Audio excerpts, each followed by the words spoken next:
absolute heater of a week in the world of racing. We've been down in the heart of Texas for a massive triple header where the biggest names in the business were pulling double duty on the dirt and the asphalt. From a legendary homecoming in the Cup Series to a young gun and a veteran trading blows on the clay, the drama was high and the stakes were even higher. We're breaking down Kyle Larson's dominant week across two different disciplines, Chase Elliott's big Sunday win, and the shifts in the sprint car standings as we head into the month of May. I'm Russ Fritz, And I'm Nathan Johns. so we're telling you to hang on or strap in tight because this isn't just racing. This is Switchin Grooves.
Did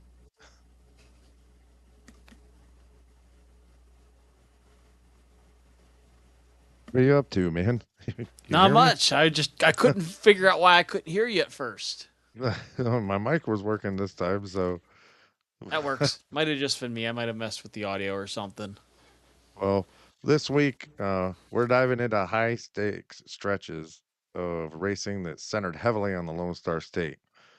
We'll actually look at Kyle Larson's incredible versatility as he picked up wins in both the High Limit Sprint Car Series and the NASCAR Xfinity Series, now known as the NASCAR O'Reilly Series, at Texas Motor Speedway on the dirt and the asphalt.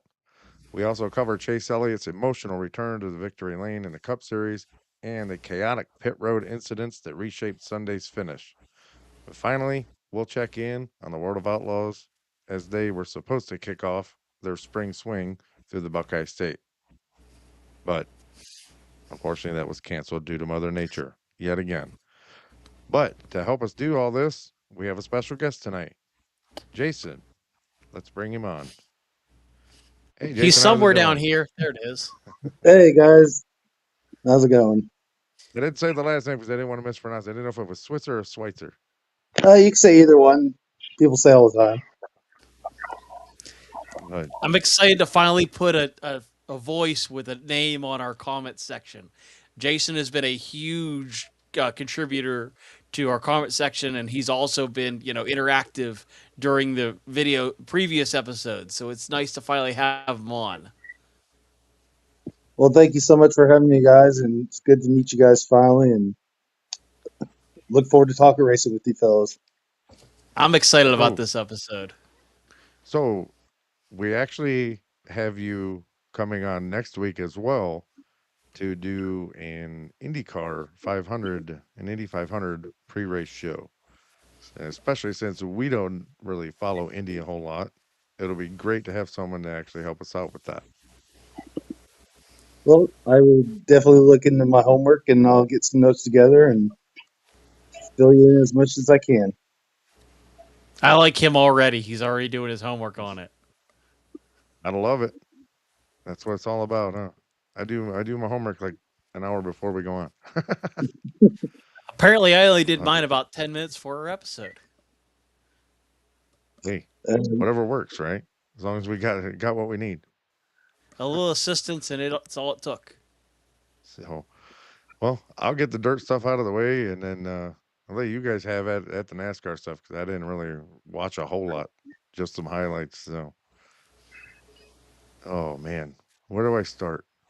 Well, I'll just start where I got my notes written down. So the Lone Star Showdown at Texas. Now, high limit racing at Texas Motor Speedway The series took center stage at the just under half a mile Texas Motor Speedway dirt track this week for two massive programs that shook up the national standings. On Thursday, Kyle Larson put on a clinic. Starting on the front row, Larson actually jumped out to an early lead, and despite a fierce challenge from Kerry Madsen and Rico Abreu, he actually navigated through heavy lap traffic to secure the win, leading flag to flag. Rico Abreu fought his way to a second place finish while Aaron Reutzel and Tanner Thorson rounded out the top five. The drama continued on Saturday, May 2nd, for the 12th race of the Tour's national campaign, and this time it was Aaron Reutzel who stole the show. Leading all 30 laps from the pole, Reutzel held off a hard-charging Corey Day to notch his third high-limit victory of 2026. Corey Day, who had actually won quick time earlier in the week, finished a close second, with Kerry Madsen completing the podium. Kyle Larson, fresh off his NASCAR O'Reilly Series win earlier that afternoon, pulled double duty to finish seventh in the dirt feature. These results have actually tightened the championship chase, though, very significantly. Tanner Thorson currently maintains the points lead with 773 points, but Reisel has actually closed the gap to just 21 points, with Rico Abreu sitting 40 points back in third. So, kind of keep it quick there because I know we're going to really get into this with a special guest who also loves NASCAR with you. So, but unfortunately, the World of Outlaws, they were supposed to start their Ohio swing and go. They were scheduled for Attica Friday, rained out. Scheduled for Sharon on Saturday, also rained out, and they called both of those races on Wednesday or Thursday, like very well ahead of time. Next, they head to Pennsylvania to Lincoln Speedway, and we'll see what happens over there. But David Gravel is still the man to beat, and I mean, what can we really say? But also, we actually had some breaking sprint car news over the week. I believe on Monday they announced that Casey Kane was going to start filling in this past weekend at Williams Grove for Anthony Macri.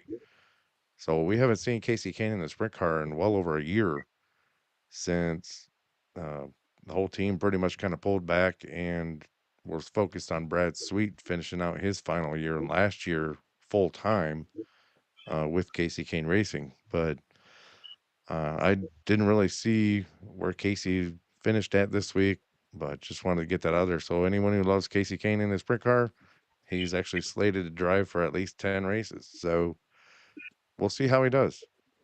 But other than that, I'll pass it over to you guys. I was trying to look and see if I could find where Casey Kane finished because I kind of missed that also. I know that I had a lot going on this weekend. in regards to the racing on this side of the state for Sharon, I know that the weather was absolutely miserable. So I was not surprised that they didn't run. Um, as far as I can tell, he has not Oh, he finished what, Lincoln in the 358 Summer Series. Looks like he finished 10th in the A main at Lincoln. Not sure. That's at least what it's saying for yesterday's race. That's what it says at least. I don't have anything else from him that I know of. I know he was supposed to start this week because they announced it back on Monday. So Yeah, it says that he ran. He speaking of Casey qualified Kane, 10th and finished 11th. behind me I over was there. gonna say it's the other side. I was gonna say There it is. I gotta pull my face. I forgot the camera's backwards when I'm looking at the screen. You're good. But yeah, there's Kyle Larson too. See?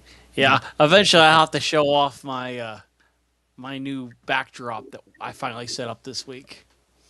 Oh man, I cannot wait to get the studio finished when I get the whole upstairs done of the new house. So it's Unfortunately, all mine is just temporary. It's kind of just set up for now, just because we had a special episode coming up. I figured I'd test it out.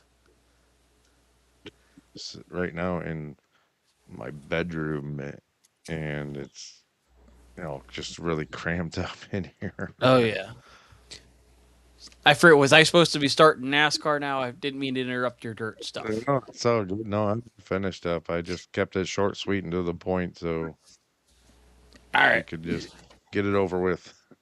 Well, I missed a little bit of news from the previous episode, because apparently somehow I forgot to mention this stuff. But in regards to the truck series with Colleague Racing, it was announced that Jamie Mack and Clint Boyer are jumping out of the booth and jumping into Colleague trucks for 2 select races this year. Boyer will be the first one. He'll be racing at Dover here in 2 weeks. And Jamie Mack will be racing the truck at San Diego uh, here in June, which I'm kind of excited about, but also bummed because unfortunately the truck race is not open to the public, or at least that's what they were telling people. I don't know if that's changed. Um, so kind of exciting to see Jamie Mack and Clint Boyer get back to, I guess, their roots to an extent, and you know, get back to the smaller series. Also, Jimmy Johnson has announced that he will not drive the 84 car in the 2027 Daytona 500. It will be the 13 car, and the 84 will be devoted to their third charter with Legacy Motor Club. So that was kind of an interesting tidbit that they added. Um, and also, I don't know if it's well known in the public yet, but Tony Stewart and Kevin Harvick have agreed they are going to run the same race in 2027 in the Truck Series. So that'll yet to be determined if it actually happens. But I honestly think it'd be cool to see Harvick and Stewart race together one more time. We had that in what, 2016, or not 2016? I think it was, yeah, 2016 when they raced together before Stewart retired. So I'm kind of hoping that we get another good finish like that. They said no Daytona, which is kind of a bummer because I thought that would have been cool. So, um, in truck, well, in more recent news, I guess it's kind of more recent. We have the JGR inspired debacle, we'll call it. Jeff Dickerson, went on. I think it was Jeff Gluck's show this week, and basically said that why would they need JGR's secrets?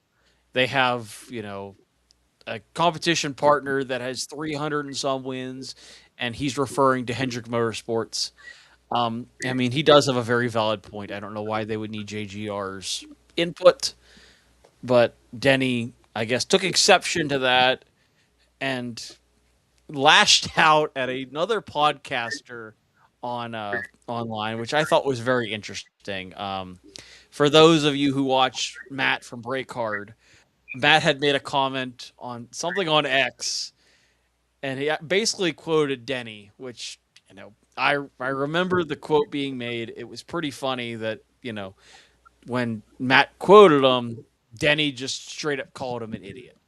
Like, so we at least know that these big names are paying attention to our episodes because obviously, Denny took exception to his own words being used against him. I'll stand with Matt. Denny really has no business being out there. I think Denny is in the wrong there. He got caught, and now he's going to act up. Um, do you have any thoughts on that, Jason? Sorry, I didn't mean to just kind of ramble on. No, that's fine. I think Denny just needs to keep his nose clean, keep it out of other people's business, to be honest with you, and just focus on being a driver and owner and do his thing and get out of the sport so somebody fresh and new can take over that 11 car. Yeah, I'm waiting for I'm like, somebody to take over the 11. I'm very surprised he hasn't said anything about what you usually say about him. So Honestly, one of these days I hope he does because I know that I have gotten in his head before, and I am not ashamed of it. And I've told this story before, and I'm really not ashamed of it. We were at the Daytona 500, not the 2024 one or 23 one, but the 24. And I was with my future in-laws, And am not afraid to show my fandom and tell you who I can't stand and who I like. And I'm not afraid of it. And they didn't really like that. But Denny Hamlin was riding by in, the parade truck. And he had made his comments about, how Denny, Alex Bowman's a hack and how all these people, you know, are not good drivers. They just happen to get lucky. And I remember seeing Denny coming, and I think I rattled off something along the lines of, "Where's your ring, Denny?" You know, and I did the whole ring thing, like, "Where's your championship ring?" And it didn't occur to me until after the fact that there was some little kid like 3 seats down from me with a Denny Hamlin hat on. And I just razzed him and razzed him and razzed him. And he was so confident during the entire parade lap down the front stretch. But the moment he got to my section, you could tell his body language changed. And then obviously he got off the truck. He blew off Dwayne the Rock Johnson, which was pretty comical. From the stands, it was hilarious. And then he ended up wrecking, almost towards the end of the race. And in the end, William Byron ended up winning the race. So it was a good day at Daytona that week. And You had I'm to not ashamed of that moment. And every time I see Denny, you can ask anybody who's going to a race with me. I absolutely give him the business about not having a championship and that he is essentially the Buffalo Bills of NASCAR. He will never win a championship if he keeps acting the way he does. And I'm hoping someday, he'll just end up retiring and that'll be the end of it. That's how you really feel. Yes, it is. It is how I feel. Because here's the thing, and I've done the stats on this, and I know I'm getting off topic, but it took him what? I think they said somewhere around 10,000 days or 10,000, yeah, 10,000 weeks to be in the Cup Series, and yet none of those weeks consist of a championship. No Busch Series, no Nationwide Series, no Rally Series, no Truck Series. I don't even see an ARCA or a go karting championship in there. I mean, if somebody can tell me where Denny has won a championship and prove me wrong, I'll wait because I have yet to find a stat saying he has won any championship in any form of racing. And they compare him to Mark Martin. Mark Martin at least has some sort of championship. What does Denny have? A one race Daytona 500 champion. That's one race. That's enough about Hamlin. Who gives a shit? But I know, right? so here's I just had to give my 2 cents there because I think it's you just hilarious. you're waiting for you want a reaction from Denny, I, don't I you? want him to react. Like I almost want to egg him on to do it, but I know that I still have to You be want this show to professional. get the attention on Denny Hamlin's show. I want the attention. I honestly, and it's pretty funny. Well, who was it? I think Cleus McFarland was bashing. I think it was Matt from Breakheart about saying how he doesn't like Cletus fans, which obviously Matt had to defend it later, which I don't blame him. He does talk like they aren't great, but at the same time I know that he's just saying it like it is. But it is pretty comical when all these people get the attention and then they So the big spotlights actually get put on them. so I forgot. Where were we at? We were at Texas. Okay, so the NASCAR Texas triple header. Elliott's return and the pit road chaos. Oh yeah. NASCAR fans were actually treated to a wild weekend at the mile and a half Texas Motor Speedway, beginning with the Craftsman Truck Series on Friday.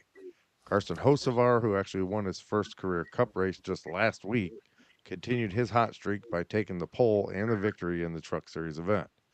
Now, on Saturday, the O'Reilly Auto Parts series saw Kyle Larson emerge late in the race to actually snatch the win from Chase Briscoe. And I don't Was think it Chase? that No, it wasn't Chase that Briscoe. wasn't That was Chase Briscoe. Allgaier. What are you Yeah, talking about, it was Russ? Justin Allgaier. No, I'm confused. I was thinking about how Sorry, that was Briscoe. funny. I was thinking about how Briscoe was in the booth for High Limit. My Oh, bad. because Briscoe and Hocevar actually helped High Limit do their announcing. Yeah. So my bad. I, I do have some truck But series stuff I'll cover. Carson oh, Hocevar, I will tell you, had the oh, week of a lifetime. well, Allgaier dominated the early stages, sweeping both stage 1 and 2, but ultimately actually had to settle for a fourth place finish in the end. Yeah. Let me cover this So truck stuff real quick, and then I'll get into O'Reilly a little bit deeper because that was a wild. I think the O'Reilly had a better race than any series this weekend, which is impressive. We'll go with trucks first. For the truck race, I believe it was Ben Rhodes ended up beating Carson Hocevar for the stage one victory, and then Carson Hocevar kind of just you know, left the field in his dust for the rest of the race. It was Ben Rhodes won stage one, Carson Hocevar stage two, and then Carson ended up winning stage two and just, absolutely just putting on a clinic for what his second win in 5 days. Finn actually had this reverse order of earlier this. I think it was earlier this year, with Kyle Busch winning and him finishing second. It was Carson Hocevar winning and Kyle Busch finishing second in the Truck Series at Texas this week. Definitely some crazy racing. We had cars, trucks slamming into the infield, and going Dukes of Hazard style through the dirt. I'm still surprised that they haven't changed that yet, but that is one of the characteristics. So I guess it's good. But we had what? We had the I forget who it was. The one Thor Sport car spin out and just get the back end of his truck just folded underneath. Ended up Jake taking out Garcia. Finger. What was it? Jake Garcia. Jake Garcia. I couldn't think of who it was, but they had, Garcia spinning. He collected, I think it was Grant Infinger, and both the trucks just got annihilated as they went through the infield. So that was one of the crazier wrecks this weekend. And then we have, onto the O'Reilly Auto Parts series. You got, I think we got, 2 laps in. And last week's winner, Corey Day, spins and basically ends his day on lap 2, I think. Might have been lap 1. I have to go back and check that one. But just, the highest of highs to the lowest of lows. It was lap 1. I'm sorry, it wasn't even lap 2. Um, yeah, lap 1. So we just, yeah, it's the roller coaster of NASCAR, and then you got what? We got not even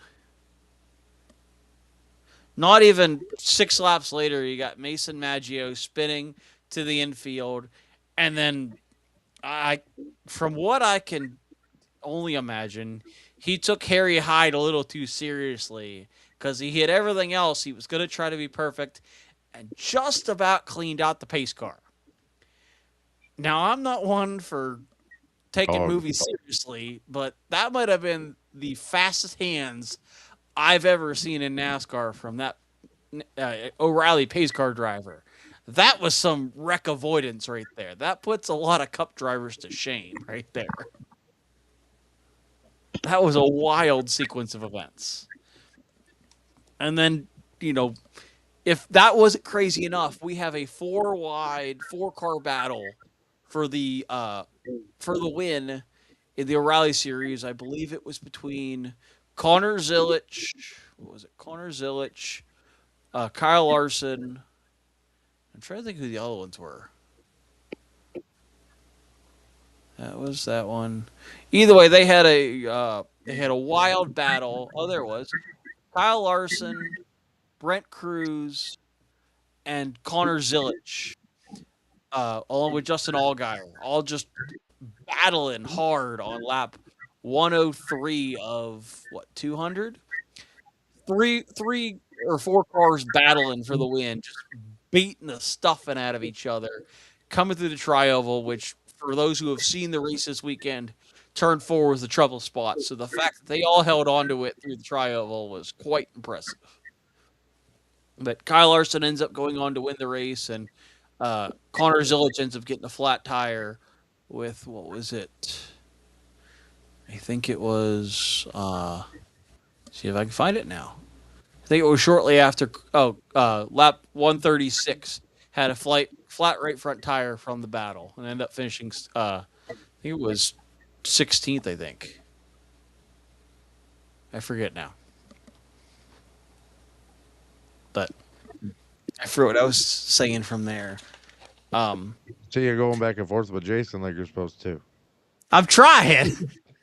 What were your thoughts on those races, Jason? I didn't get a chance. I was trying to cover those, and I kind of forgot about the rest of the stuff in there. Uh, I thought the truck race was pretty good Friday night. A lot of good racing and battling back and forth to see Carson Hofstar come away, pull away from Kyle Busch like he did. The Kyle Busch came so close towards the end, but just didn't have enough to pass him and stuff. The O'Reilly race, I didn't really get a chance to watch it because I was at work. But from the highlights I've seen, it looked like it was a pretty good race. A lot of lead changes and stuff. Yeah, I like the O'Reilly a little better, but you are right with the Truck Series. That finish was they were definitely battled. I think Kyle cut Carson a break on a lot of chances. He had the run he could have pulled out, and he didn't. In the truck race, I think that one was just as good as the O'Reilly, maybe a little better. Yeah, I kind of feel like Kyle Busch is kind of like passing the torch in a way onto Carson Hostvar since he's Yeah, still young. And I don't know how to react to I mean I want Kyle to win, but at the same time, like I don't see it happening with RCR. I would love to think that he will go elsewhere, and all of a sudden his performance will pick up. But this could be essentially what happens with what happened with Jimmy Johnson. He went from Hendrick to Legacy Motor Club, and the first few races absolutely sucked. But he Um, retired for a couple years first. well, yeah, that's true, but I mean, like, it almost seems like the sponsorship change is what's really killing him. Just He realized how went much that from he sucked in IndyCar. yeah, well, yeah, that's true. But I feel like this is the same story over and over and over again. I mean, we had what Jeff Gordon with DuPont got the drive to end hunger, and his performance dropped like a rock. You got obviously Jimmy Johnson had lows, dropped them, got Ally. He then sucked. We had Stewart go from I want to say Home Depot to Office Depot, and I feel like his performance dropped off a little when he got his own team, but that one's kind of has an asterisk next to it because he still managed to maintain a decent performance in my opinion. I mean, it didn't really drop off a lot, but there was a little bit of a drop off. Um, but that one's kind of an oddball one. Um, Harvick with GM Goodrich to Stuart Haas. I feel like that one's another asterisk where it just goes upward. And then, obviously when Stewart dropped off NASCAR, everybody's performance dropped off in that team in general. Um, Went from GM Goodwrench to Shell Pennzoil with Childress yeah, to Budweiser, and then yeah, took Budweiser with him to Stewart Haas, and then it yeah. became the Bush car, which is still the same company, and that's where he Another ended good it. example would be Matt Kenseth. All these, he went from having what DeWalt and was good in the early 2000s to went to Gibbs and performance just dropped like a rock. And then obviously he raced for Ganassi for like what half a season, See, and then when Harvick left RCR, went to Stewart, they were running Chevys. Then yeah, when he started sucking real bad is when they went to they went to Ford. four, which is now why we have no Fords in the O'Reilly Auto Parts series. Which that's a whole other story for probably a whole other episode because I wish I could defend Ford when it comes to leaving the O'Reilly Auto Parts series, but at the same time, they haven't had performance in that series since what, Roush and Penske, and that was what, 5, 6 years ago, maybe And, less. Like they haven't had a whole lot of success in Ford. I yeah, I mean, don't know what. even when Haas was there, they weren't that great. Good. Sorry, Jason. Oh, you're good, Nathan. I was just thinking that Stuart Haas had just stuck with Chevy. They would have done a lot better, and they would have a lot better, more support from the manufacturer and other Chevy teams than Ford did. Yeah, I mean, I can't argue that one. I mean, they were doing great. They switched over to Ford. You know, I think that was when Chevy was Danica was still with the team, and when they switched over, she just kind of sucked, which didn't help them at all. I think most of the performance issues was when she was with the team, and instead of getting rid of her, they got rid of the manufacturer. And it wasn't the manufacturer's fault. It was just they were tearing up so many cars because she couldn't drive, which I still stand by that. Um, I guess I should probably cover the Cup Series stuff because I haven't covered that yet. What was your thoughts on the Cup Series race, Jason? I want to get that first before I go through all the highlights. I thought it was a lot Do of that. good racing. Go ahead. What's up, Ross? Sorry, I have a little. I try to introduce each series, so Oh, I've been okay. trying to do it a different way. Nathan doesn't realize that yet, but I just rattle them off. yeah, he just goes for it. But I try to give a little intro for each one. But Sunday's Worth 400 Cup Series race was a marathon of strategy and survival.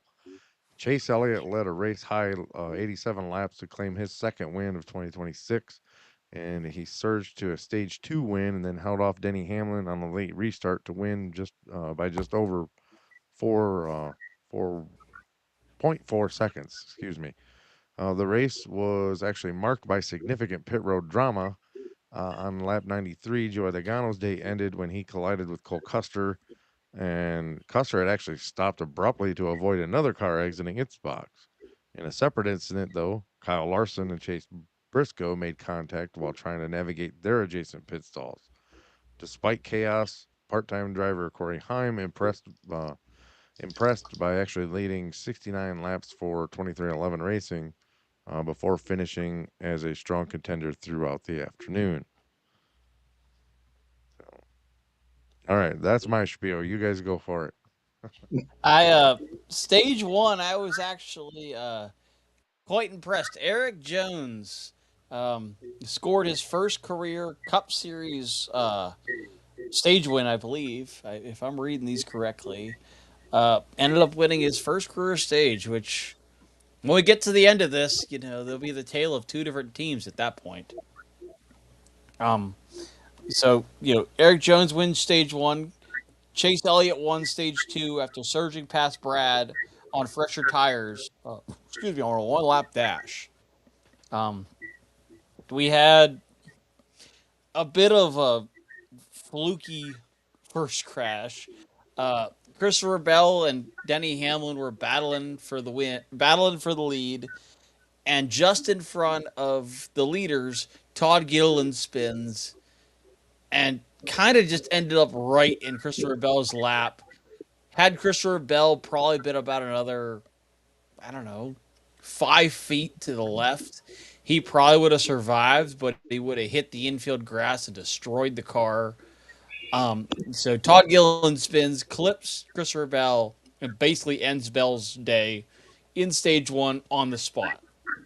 Um, Christopher Bell slid right back across track and just absolutely pounded the right side of the car off the wall, basically pancaked it right off the outside. Um, Definitely a hard crash. The video from the garage definitely was bad.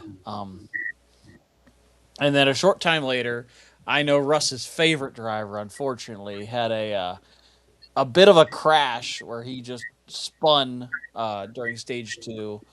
Um, I do have to talk about the Joey Logano incident that Russ was referring to. That was one of the most chaotic pit road cycles I think I've ever seen. You had Ty Gibbs leaving his box. He kind of slowed up to let Cole Custer in, and as Cole Custer went by, or Cole Custer came to get to his stop, he missed his box, and Joey just kind of drove through Cole Custer.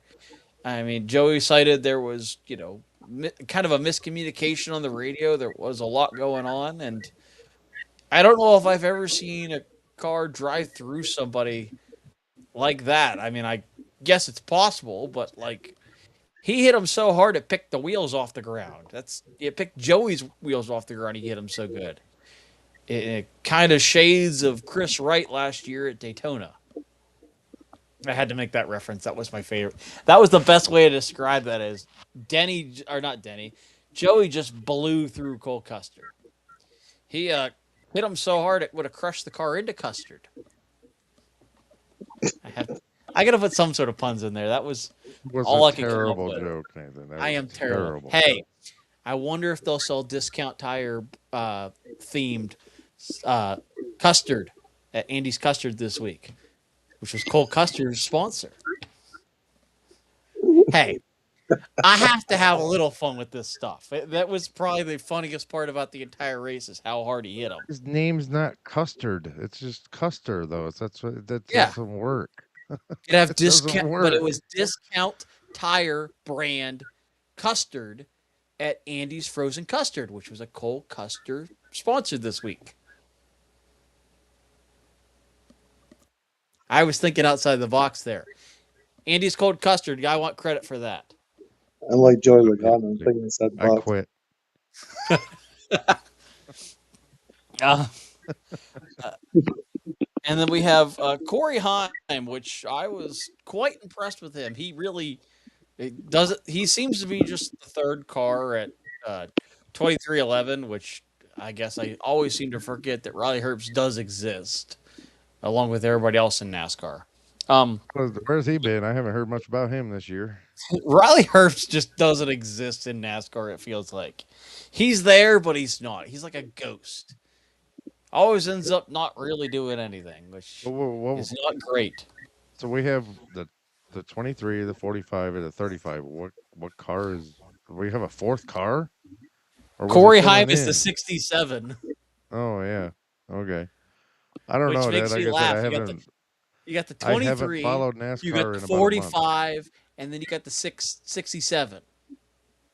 For all the weird generations out there, I Well, think that's funny. the 23 and the 45 were Michael Jordan numbers. That's why those are on those cars. Okay, you missed the reference there.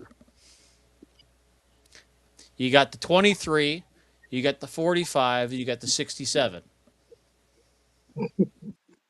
Jason at least got that reference. For all the younger generations, I don't even know what generation we're on now. I hope you Stupid appreciate shit. that. Yeah, well, Yeah. Nathan, I'm 42 years old, and You have kids that six, are that age. Come six, on. I seven know. is just the most retarded thing that these Yes, I'm kids fully are ever aware. gonna. That's why I did it. Wait, But, you're older than me, Nate? I'm sorry, Nathan. You're older than me, Russ, by just a little bit. I mean, my kids don't even do that shit when they're around me. I mean, to be They honest know with you. better. They know Yeah, better. they know That's better. why. Fortunately, They I'm a don't. whole state away. I can get away with it and not get whacked upside the head And by them. they will not call me bruh or bro. No, nope, that ain't happening. I don't. I'm a lot like my dad. I don't allow that kind of crap. You know. But yeah, Corey Heim led 69 laps and brought out the final caution with a single car spin with 11 laps to go.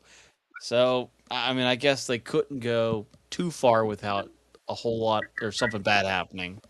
I guess we can't let 2311 have 7 wins. That's the last thing we need. Oh, no. Oh, he's back. We're good. Um, but on the final shootout, uh, Chase Elliott led a race high of 87 laps to hold off Denny Hamlin on a late race restart with 4 laps to go. And through all of this, we have another Kyle Busch highlight with the other Legacy Motor Club car of John Hunter Nemechek. Um, they managed to tangle coming off turn two. It's up for debate on who was in the wrong. Both drivers think the other was in the wrong. Uh, we'll start with John Hunter Nemechek. John Hunter Nemechek was mad because Kyle Busch cleared himself going down the backstretch and then proceeded to retaliate and just turn right and send him into the outside wall. So that was John Hunter Nemechek's perspective. Kyle Busch's perspective was that John Hunter had more than enough room, and Kyle was on the hash mark and had like 2 feet off the wall where he could have let Kyle in, and chose not to, and that was why he wrecked him going into turn three. Honestly, I don't know who was in the right, who was in the wrong. I was still waiting for the pit road confrontation. Apparently, we never saw it. But John Hunter Nemechek was seen with a possible bloody lip. Now, tell me if you've heard this before. Somewhere, I believe it was Vegas, we saw one other guy with a bloody lip or a bloody forehead, if I'm not mistaken. So it doesn't seem out of the realm of possibility of a confrontation. But if that's the case, then shame on Fox for not putting it on there because they seem to get every other bad angle, but yet we couldn't get the actual action on track, which sounds like Everybody's par for the going. course of Fox.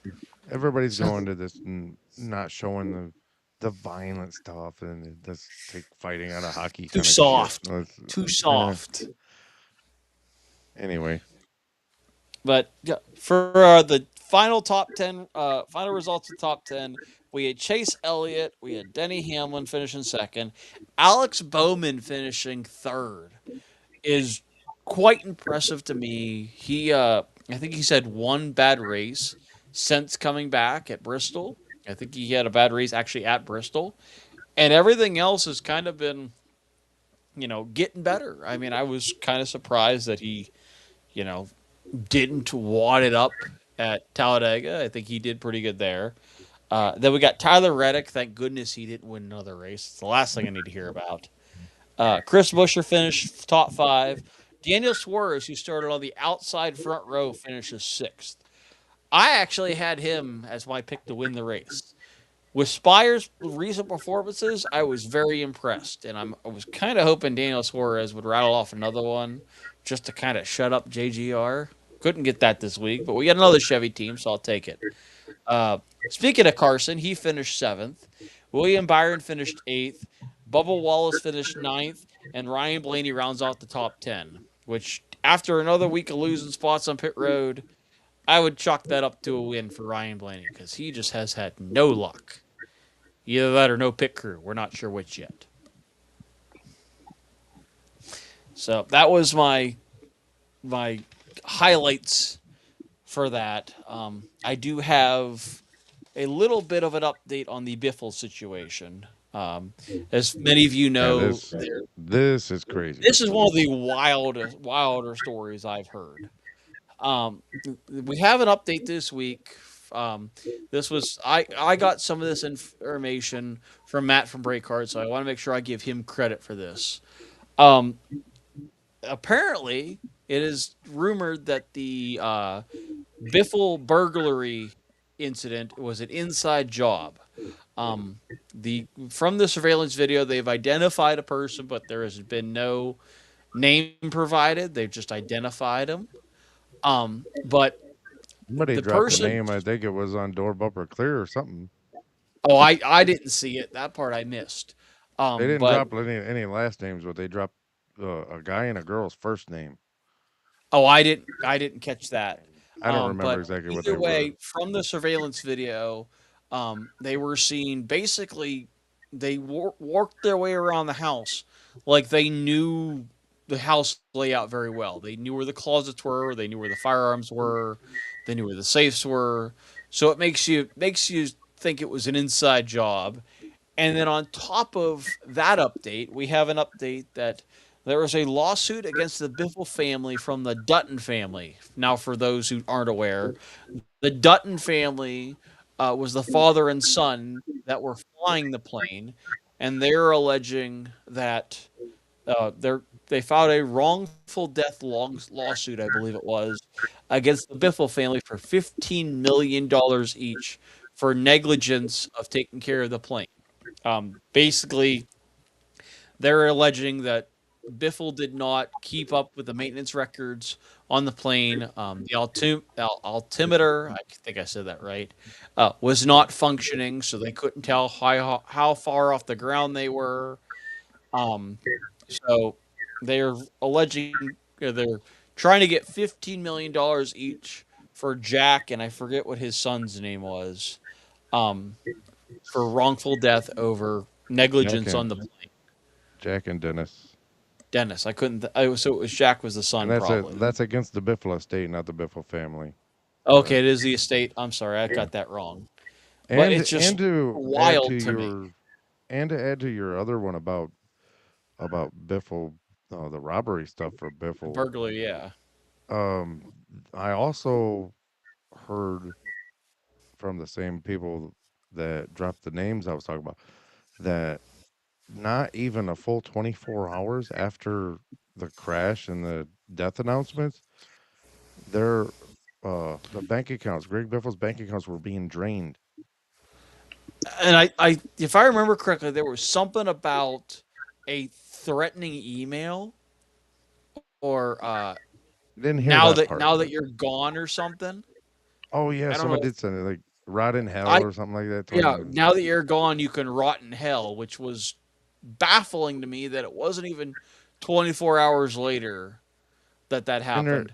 they're thinking that it was the person that the partner of him with his charity, and it's the same person that helped him deliver all the food and stuff with the helicopters after the hurricane.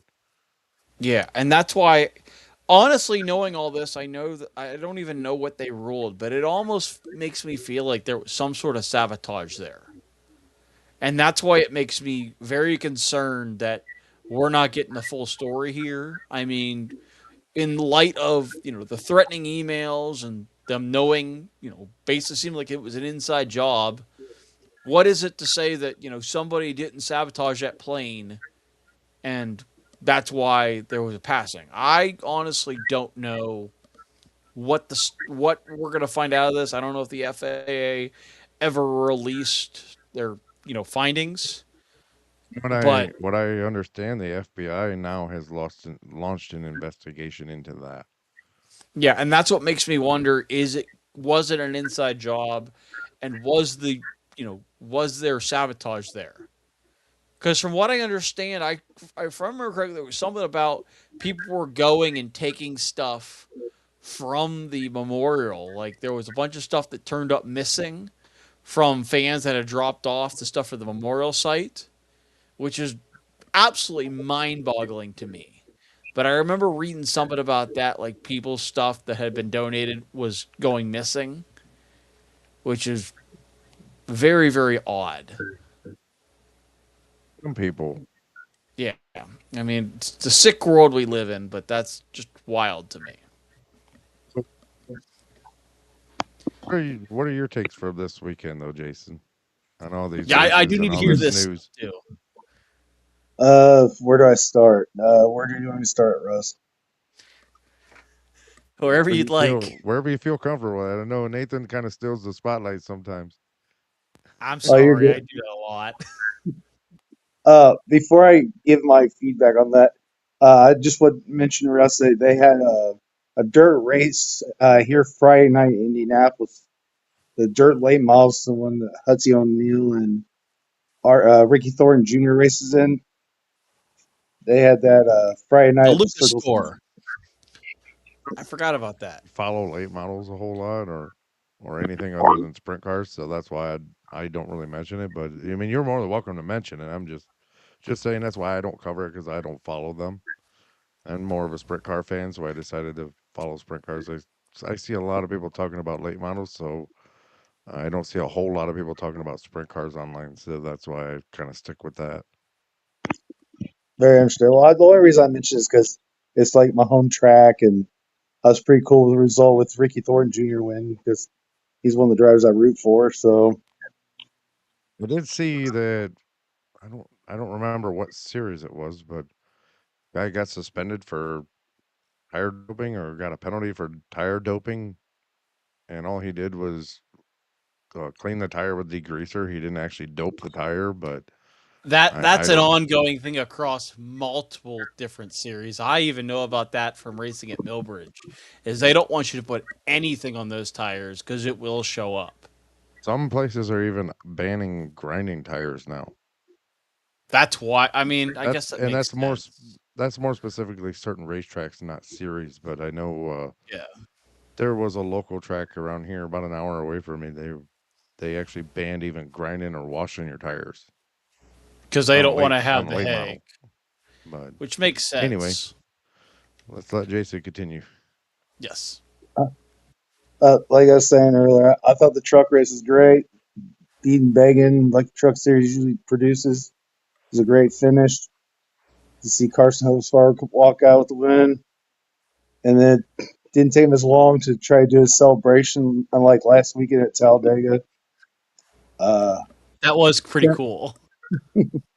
Saturday, like I said, I saw the highlights because I had to work, unfortunately. But honestly, wish Justin Allgaier could beat Kyle Larson. I'm not really a fan of his, but I Yes. can't take away the talent that he does produce, whether he's on asphalt or dirt. He is a given talent on the either surfaces. The Cup race was good. It was nice to see Chase Elliott get in victory lane again. He did win for the company I work for, Amazon. So win for us. So I just want to give my feedback on like you're asking, Russ. So if there's anything else you want me to talk about, just let me know, please. Feel free to I chime have in, a man. Like that's I what have a this is all question about. for him. We want you to chime in and talk with us. That's what it. That's what this show was meant for. And I'm trying to pull this back up. I have questions for him. So as we look ahead to next week, obviously we still have at least one race in between our episode with IndyCar and the All Star Race weekend and all that stuff that comes with the Memorial Day weekend double. What is your thoughts for the Watkins Glen this week? Do you have picks that who you think will win each race? Um, for the Cup race, I'm going to say it's going to be probably a battle between SVG and Connor Zilic in the Cup race. Um, if they get put in the O'Reilly race, it could probably be up to those guys as well. Truck race at Watkins Glen, I really don't see no good drivers that are road course worthy. But I'd be surprised if somebody wins that hasn't won in a while, maybe Ben Kennedy or something, or Ty Majeski. I can say Somebody Time need, of Jesse's a good one. I'd like somebody that needs one. to I bring think a Heim. somebody needs to bring back Boris said. Oh yeah, Uh, definitely. Boris said raced in the O'Reilly series. What was it last year? I was kind of surprised that they didn't bring him back this year, but they've got Corey Day now, so who knows? I do like your picks with the Cup Series and the O'Reilly Series. Those are both very solid picks. Um, Honestly, I don't have any better picks for the Cup Series. It probably will end up being SVG, unfortunately. But we have seen that he has been bested before, so anything can happen with that one. Um, I honestly think those are pretty. If Connor Zilic runs Watkins Glen this weekend in the O'Reilly Series, I would think he would be a very solid pick also, along with SVG. Uh, when it comes to the Truck Series, I don't know if Corey Heim is running the Truck Series race this weekend, but if he's in the field, he's going to be my pick. Unfortunately, I'm not a very big. I kind of hope he's not in the field because then it makes the Truck Series race very boring. Um, but I mean, if he's in the field, that's going to be my pick. I have seen a lot of driver turnover for that race though in the Truck Series. I don't know how many people have been paying attention to Reum Brothers Racing, or Team Reum, I guess they call it now, social media page. But Frankie Muniz will not be in the 33 this week. He has prior obligations to, I believe it was the GT3 race in Miami, I think it was. So he will not be in the 33 truck. They also have not announced who's going to be in the 22 truck yet. So we have two mystery drivers coming this week in the truck series. So maybe Boris said, um, if it's up to me, I want to see our buddy Steve Carmine in that truck. I want to see him drive that 22 truck. Maybe we'll put Boris said in the 33 truck.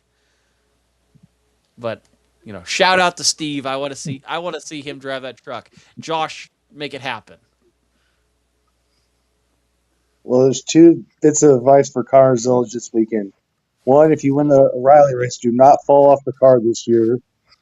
And two, don't wreck your teammate in the process of the Those are race. both very That's solid bits of advice. some solid advice right there, buddy. Yes, You need to that might have you been need the to highlight really right listen to there. that one, Connor.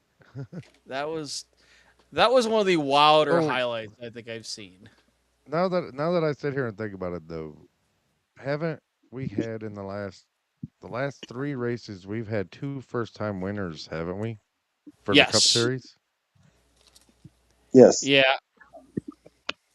Or Ty Gibbs. Ty Gibbs was Bristol, and then they had Carson Hocevar at Talladega. Yes, I had to think about that.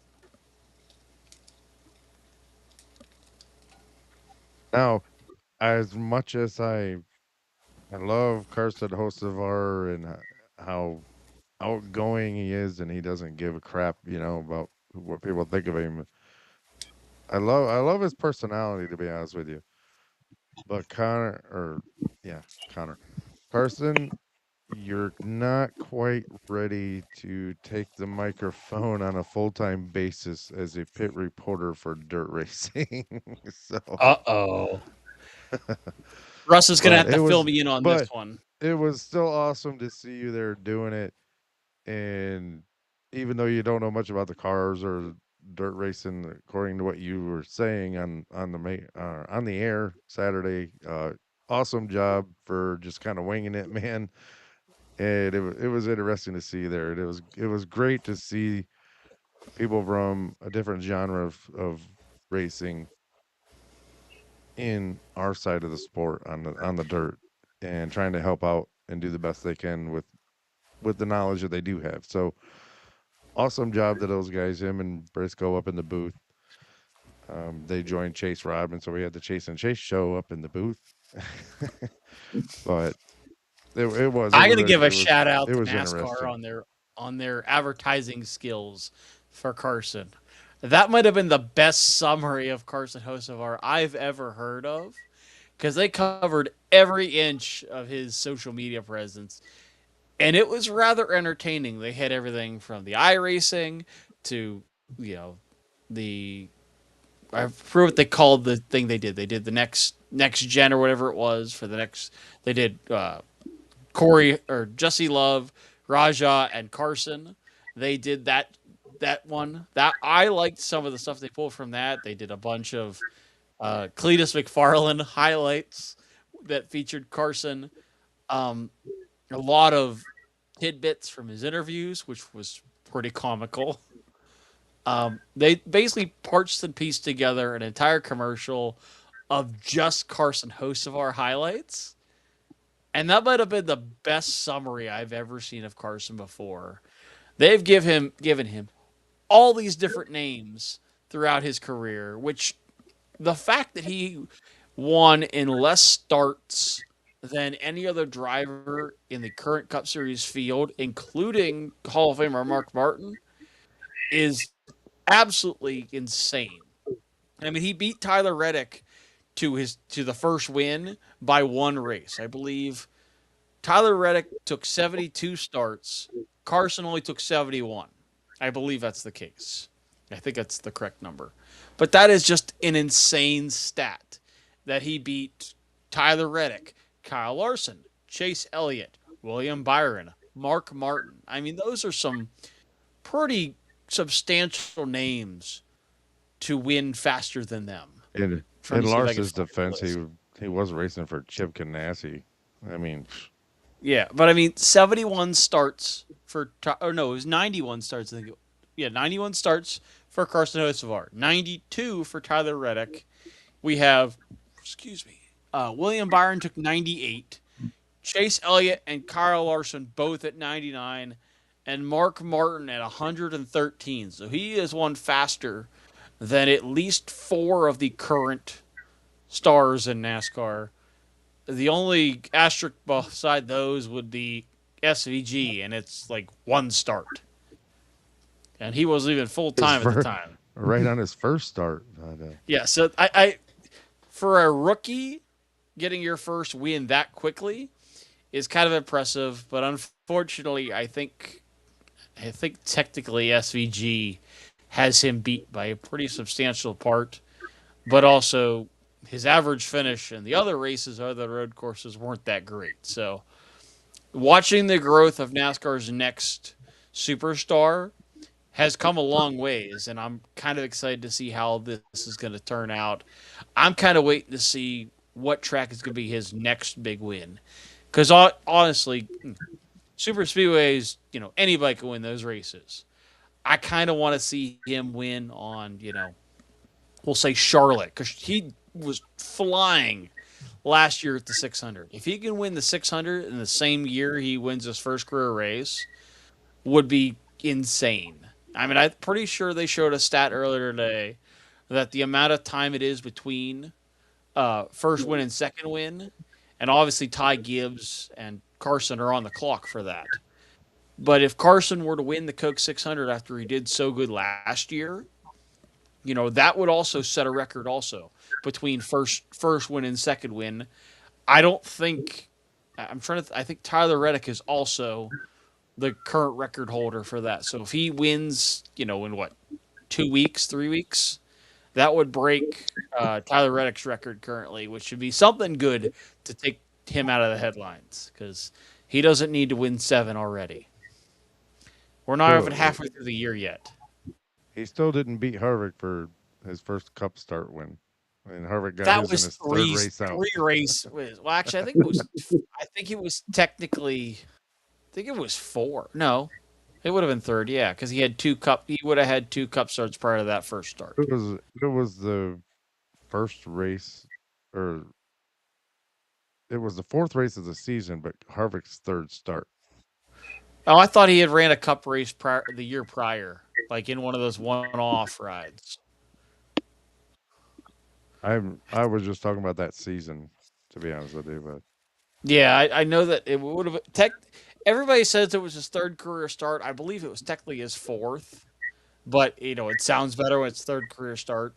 So we'll just go with that. but uh, the Buckeye State invasion for the World of Outlaws just didn't happen. Um, while much of the world racing world was actually focused on Texas, the World of Outlaws were actually prepared for their first visit of the year to Ohio, and the series was scheduled to invade Attica Raceway Park on Friday for the Attica Sprint Car Showdown, followed by a trip to Sharon Speedway on Saturday, which is also owned by 1995 champion Dave Blaney and is usually a fan favorite, but now he's retired. But unfortunately, everything got screwed up by Mother Nature, so the series will actually move a little more to the east. And like I said before, Gravel remains the man to beat there, and he's doing pretty damn good again this year. So, but my key takeaways from this episode, um, Chase Elliott's win at Texas marks his second of the season following a victory at Martinsville, solidifying him as a primary title contender for 2026. Kyle Larson proved his elite versatility by winning in both the High Limit Sprint Car Series and the NASCAR Xfinity Series, which I know is the O'Reilly Series now. It's still hard for me to get used to that. But he did that within the same 48-hour window. Um, and with his third win of the season at Texas, Aaron Reutzel has pulled within 21 points of uh, Tanner Thorson for the High Limit Championship lead. And what I'm going to call pit road peril. Unusually heavy pit road contact ended the day for Joey Logano and Cole Custer, while also hampering the efforts of championship leaders Kyle Larson and Christopher Bell. Part-time Cup driver Corey Heim led more laps than almost on Sunday, any other driver on Sunday, showcasing that the deep talent pool currently moving through the Toyota pipeline is developing. So, I mean, that's what I got to take away from this episode. What about you guys? I think that the Texas weekend in the Cup Series was, or Texas weekend in general was pretty decent. I still feel like there is room for improvement when it comes to this car. I mean, obviously, Russ and I have covered that numerous times, but I feel like this is a bit of a a revival from. Obviously, last week kind of gave us a shot in the arm to the racing, but we're still kind of coming down from the high. I feel um, there is one more story I do need to cover, and I know that I forgot to add this in my notes earlier, but I would like to, obviously, since we have Jason on the show this week, I do need to give the shout out to the Zanardi family. We learned earlier this week that Alex Zanardi passed away. For those in the IndyCar world, you know who that is. But Alex, I raced in the late '90s in IndyCar. He was actually the one who brought the whole doing burnouts to IndyCar, which was kind of cool. And I believe he was a two-time series champion. So I just wanted to make note of that he passed away this week. And I believe he was paralyzed in a accident, but still managed to, I think, win races in a modified version of the Le Mans cars. I believe at Daytona, I think was the last race we saw him. He was racing with hand controls, which I thought was kind of cool. Yeah, he was in that bad wreck at Germany in 2001. He lost so much blood, excuse me, that he ended up having to have both his legs amputated, unfortunately. Yeah, I remember part of that. Now, Jason, was he the one that raced at the 24 Hours of Daytona a few years ago? I feel like I do know that name.